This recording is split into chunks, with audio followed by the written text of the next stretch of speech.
नमस्कार। ज्योतिष शास्त्र में प्रवेश करने के लिए हमें सबसे पहले ग्रहों के गुण धर्म, स्वभाव और उनके कारकत्वों को जानना होता है। उसके साथ ही राशियों को जानना होता है कि किस राशि का क्या स्वभाव है, उसकी क्या अपनी प्रकृति है। उसके बाद हम फिर देखते हैं भावों के विभिन्न क्षेत्रों को, कि किस भाव से हम जीवन के किस क्षेत्र को देखते हैं। तो राशि भाव ग्रहों के गुण धर्मों को जानने के बाद फिर हमें आवश्यकता पड़ती है ग्रहों के बल की। जो गुण धर्म ग्रहों के कहे गए हैं वो कितनी मात्रा में हम अपने जीवन में प्राप्त कर पाएंगे, ये उनके बल पर करता है निर्भर। और बलों को मापने के भी कई तरीके होते हैं ज्योतिष में।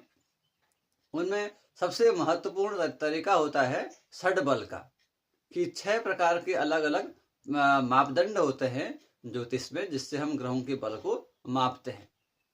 उनमें से सबसे पहला जो बल है उसको हम कहते हैं स्थान बल। ग्रहों का स्थान बल। स्थान बल में पहला चीज आता है ग्रहों का उच्च होना। जो ग्रह अपनी उच्च राशि में होते हैं उसको बलवान कहा जाता है।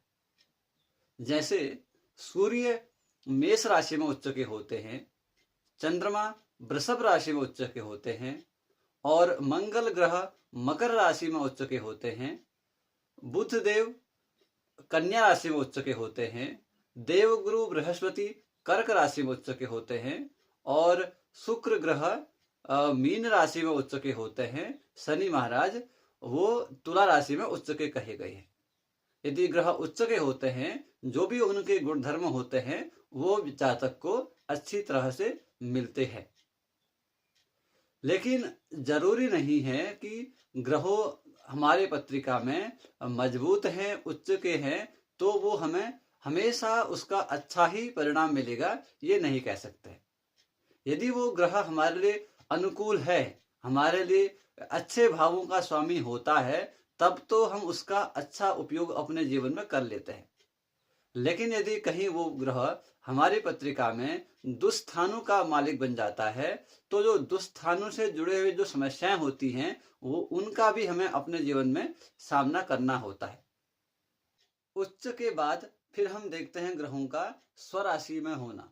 यदि कोई ग्रह अपनी स्वराशि में है या अपनी मूल त्रिकोण राशि में होता है, उसको भी हम बलवान मान लेते हैं। हर ग्रह की दो दो राशियां होती हैं। जैसे कि मंगल है, मंगल का मेष और वृश्चिक अपनी स्वराशि होगी। उसमें से हम मेष राशि को उसकी मूल त्रिकोण राशि भी कहेंगे। और शुक्र ग्रह की वृषभ और तुला राशि होती है, जिसमें से उसकी तुला राशि को हम उसकी मूल त्रिकोण राशि भी कहते हैं। और बुध ग्रह मिथुन और कन्या राशि के स्वामी होते हैं। कन्या राशि में ही बुध देव मूल त्रिकोण राशि के भी हो जाते हैं। और चंद्रमा की क्योंकि एक ही राशि होती है, कर्क राशि, इसलिए कर्क राशि उसकी अपनी स्वराशि होती है। और वृषभ राशि में ही वो 3 अंश के बाद आगे मूल त्रिकोण राशि के कहे जाते हैं। सूर्य ग्रह की अपनी स्वराशि सिंह राशि होती है, और सिंह राशि में वो 0 अंश से लेकर के 20 अंश तक मूल त्रिकोण के कहे जाते हैं, और 20 अंश से लेकर के अंतिम 30 डिग्री तक उसको हम स्वराशि के मानते हैं। और देवगुरु बृहस्पति की अपनी राशियां धनु और मीन होती है। मीन राशि को उसकी मूल त्रिकोण राशि कहा जाता है। और शनि महाराज की जो राशियां होती हैं मकर और कुंभ है, कुंभ राशि उसकी अपनी मूल त्रिकोण राशि होती है। मूल त्रिकोण राशि को स्वराशि की तुलना में अधिक महत्व दिया गया है। अर्थात ग्रह जो है मूल त्रिकोण राशि में अधिक बली होता है स्वराशि की तुलना में।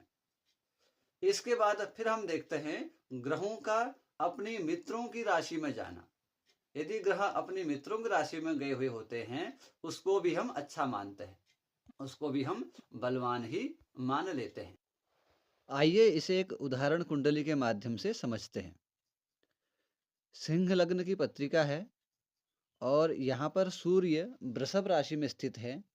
वृषभ राशि का मालिक या स्वामी शुक्र के होने की वजह से यहाँ पर सूर्य अपनी शत्रु के राशि में स्थित है। चंद्रमा को हम यहाँ पर उच्च राशि का कहेंगे।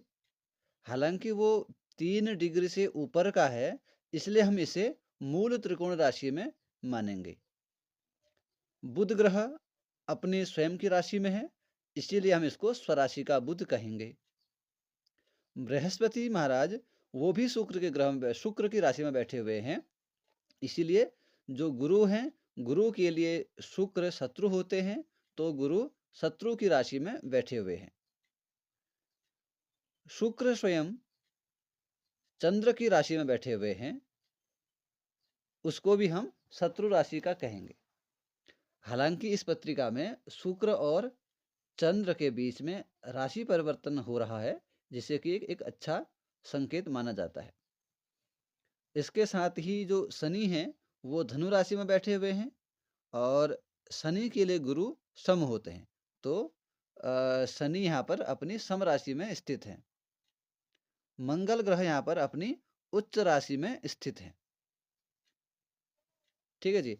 अभी इसको एक दूसरे कुंडली के माध्यम से समझते हैं।